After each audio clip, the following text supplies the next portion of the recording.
Hello বন্ধুরা, সবাই কেমন আছো? আশা করি সবাই ভালো আছো। আমিও খুব ভালো আছি। শাশুড়ি বৌমা লাইফস্টাইল নতুন একটি ব্লগ হলে সবাইকে স্বাগতম। আমরা এখন যাইতেছি সবাই মিলে অষ্টমীর স্নানে। সকাল সকাল চলে গেলাম অষ্টমী স্নান করতে নদীতে। এখানে বাসন্তী মন্দির আছে কালীঘাটে, ওইখানেই আমরা গেলাম স্নান করার জন্য। স্নান করার জন্য গেলাম। নদীতে অনেক জল, আমার তো দেখে খুবই ভয় লাগতেছিল। পরে ওরা মামি তো যাইতেছে মগ নিয়ে বলে স্নান করবে। মামিও খুব ভয় পায়, আমিও খুব ভয় পাই স্নান করার জন্য। আমি তো বসেই রয়েছি, আমি বলছি না আমি নামবো না, আমার খুব ভয় লাগে। পরে মা বললো কিছু হবে না, আমি ধরবো তো, আয়।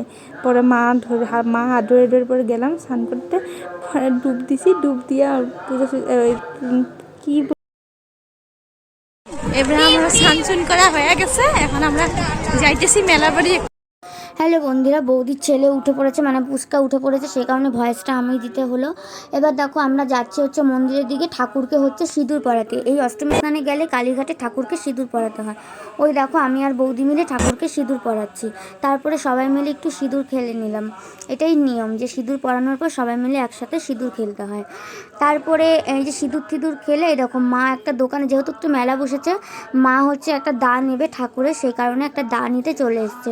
কিন্তু দায় বাবা এত দাম চাচ্ছিল যে আমরা যে ঘুঘুমারির থেকে নিয়ে আসি না, ওখানে অনেক প্রচুর দাম কম, কিন্তু মেলাতে অনেক দাম বেশি। তারপরে এদিকে ভাইয়ের খিদে পেয়ে গেছিলো, ভাই একটু পুরি খেয়ে নিল। তারপরে দেখো এখানে অনেক তরমুজের দোকান, এখান থেকে কটা তরমুজ কিনে নিলাম। এবার তরমুজ কিনে আমরা টোটোতে উঠে বাড়িতে চলে আসলাম। আর বাড়ির সামনে তো জানোই বাসন্তী পুজো হচ্ছে, সেই কারণে বাসন্তী পুজোয় আমরা উপাস ছিলাম। তো সেই কারণে যে অঞ্জলি দিতে চলে এসেছি সবাই মিলে, মা আমি বৌদি সবাই মিলে অঞ্জলি। এদিকে দেখো পুচকা ঢাক দেখে ওর প্রচুর আনন্দ, ঢাক বাজাবে। তারপরে মা ওকে একটু নিয়ে গেল ঢাক বাজাতে। আর এদিকে দেখো মানে কোনো শান্ত নেই, খালি ঘুরে ঘুরে ঘুরে ঘুরে বেড়াচ্ছে। আর এদিকে এই যে এখন ভোগ নিয়ে আসছে, ঠাকুরকে ভোগ নিবেদন করবে, সেই কারণে ভোগটা নিয়ে আসছে সবাই মিলে ধরে। মানে প্রচুর বড় আয়োজন হয় আমাদের বাড়ির পাশেই একদম মন্দিরে। এখন এই যে ভোগটা নিয়ে মন্দিরে ওখানে সাজাবে, খুব সুন্দর করে সাজায়, মানে একদম এত ভালো লাগে দেখতে। আর জানো তো আমাদের বাঙালিদের কিন্তু এই বাসন্তী পুজোটাই আসল দুর্গা পুজো। এই পুজোটার সময় রাম পুজো হয়েছিল। আর এদিকে দেখো মানে গুরুদেব আর নন্দদা, মানে ব্রাহ্মণ যে আর কি দুর্গা পুজো মানে বাসন্তী পুজো করেছে, তো সেই কারণে ওরা একটা আরতি করে নিচ্ছে, খুব সুন্দর হয় আরতিটা। তো বৌদি এখানে আমি স্পিড করে দিয়েছি, সেই কারণে।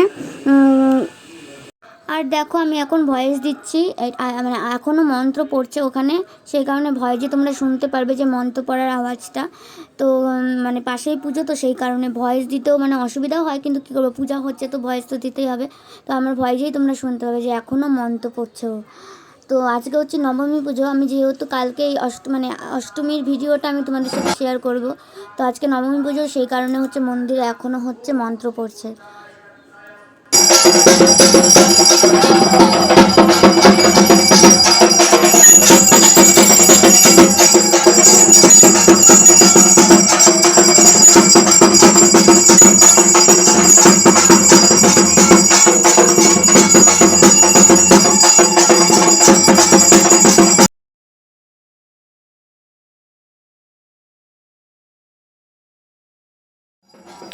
তো যাই হোক, এখানে ভিডিওটা শেষ করতে হবে, কারণ এরপরে প্রসাদ নিতে চলে গেছিলাম।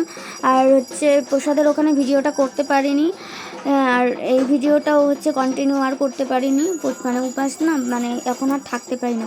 তো ভিডিওটা এখানে শেষ করলাম। ভালো লাগলে অবশ্যই জানাবে, আর লাইক কমেন্ট শেয়ার আর সাবস্ক্রাইব করতে ভুলবে না।